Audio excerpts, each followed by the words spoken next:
গরু বাছুরের আমদানি খুব ভাই, কিন্তু সেই হিসাবে বেচা কিনা নাই। আমার এই গরুটা শুধু বলতে হবে, সেখানে বলছে 10,000। আমাদের পিস প্রতি 10,000 15,000 লোকসান হচ্ছে। ওরা দাম বেশি বলছে না তো, ওরা যেভাবে গোস কিনা খাইছে 800 টাকা কেজি 700 টাকা কেজি, ও দাম বলছে না।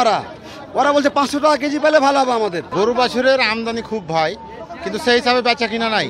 মানে আমাদের খামারিদের কষ্ট খুব হয়ে গেছে, খাওয়া খরচ কিনা খরচ থেকে অনেক কষ্ট হয়েছে। সেই অনুপাতে আমরা দাম পাচ্ছি না, ন্যায্য দাম পাচ্ছি না। ক্রেতারা বলছে দাম অনেক, কিন্তু আমাদের খাওয়ার কষ্টটা তারা ক্রেতারা বুঝছে না। এ কারণে দামের তারতম্য হয়ে যাচ্ছে। হ্যাঁ, এ কারণে আমাদের গরু বাছুর বেচাকেনা করতে খুবই কষ্ট হচ্ছে এই বছর। গরু আমি লিখছি 10টা, আর অনেক গরু নেমেছে। তো গরু আপনার ওরা 30,000 মন কিনবে, কিন্তু গরু তো আপনার 35,000 মন পড়েই আছে। তাহলে আমরা কিভাবে বেচবো? গরুর বাজার খুব খারাপ, গরু হাটে মেলায় নামছে, গ্রাহক নাই, গরু বেচা কিনা হয় না।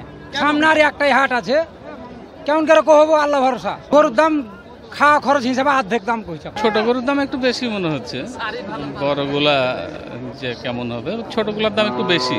যে বিক্রি করবে সে তো ওর তো চাহিদা বেশি হবে, এটাই স্বাভাবিক, তাই না? ছোট গরুর দাম একটু বেশি, এটা 80,000 টাকা উপরে নিলাম। গরুর বাজার তো আজকে একটা, ঈদের আগে আর একটা হাট পাবো। তো এখন গরু যতগুলো দেখলাম তাতে গরুর দাম পর্যায়ক্রমে দেখছি যে একটু বৃদ্ধি আছে। এখন আমরা বাইরে শুনছি যে গরুর দাম কম, কিন্তু মাঠে এসে আমরা দেখছি কি যে গরুর দাম কম না, বরং গরুর দাম তারা ধরে রেখেছে। বড় গরু যেগুলা 5 মন 6 মন 7 মন ওজনের, সে গরুগুলার দাম কিছু কম। যেগুলা আপনার 3 মন 2.5 মন 2 মন ওজন আছে, সে গরুর দাম বৃদ্ধি, সে গরু কিনতে পাচ্ছি না। কুরবানি ঈদ উপলক্ষে এই গরুটা নিলাম 1,17,000 টাকা দিয়ে। গরুর বাজার মোটামুটি করা, ঈদের বাজার হিসাবে ঠিক আছে, কিন্তু আমরা যে দৈনন্দিন জীবনে যে মাংসটা কিনে খাই সেই হিসাবে এটা একটু দাম বেশি হয়েছে। ক্রেতা বিক্রেতার জন্য সব সুবিধা, প্রশাসন আছে, আমাদের র্যাব আছে, আনসার আছে, ব্যাংকে জাল নোট করার জন্য মেশিনও আছে, এবং খরিদ্দারের জন্য যে কোনো মুহূর্তে লোকের যে পাইকারদের কোনো সমস্যা হলে সে মুহূর্তে আমাদের হাটের লোক আমাদের যে সহযোগিতা করতেছে।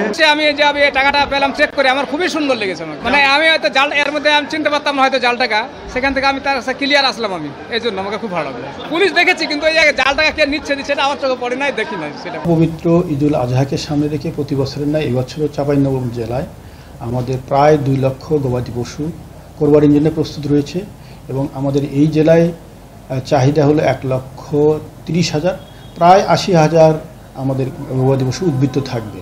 তা আমাদের এখানকার জেলা প্রশাসন, পুলিশ প্রশাসন সহ আমরা এই উদ্বৃত্ত যে 80,000-এর মতো গবাদি পশু রয়েছে, তারা নিরাপদে ঢাকা সহ অন্যান্য জেলায় যেতে পারে, সে বিষয়ে আমরা তৎপর আছি। প্রতি বছরে নয়, এবছরেও আমাদের দেশি গরু দ্বারাই এবার আমাদের কোরবানির ঈদ সম্পন্ন হবে।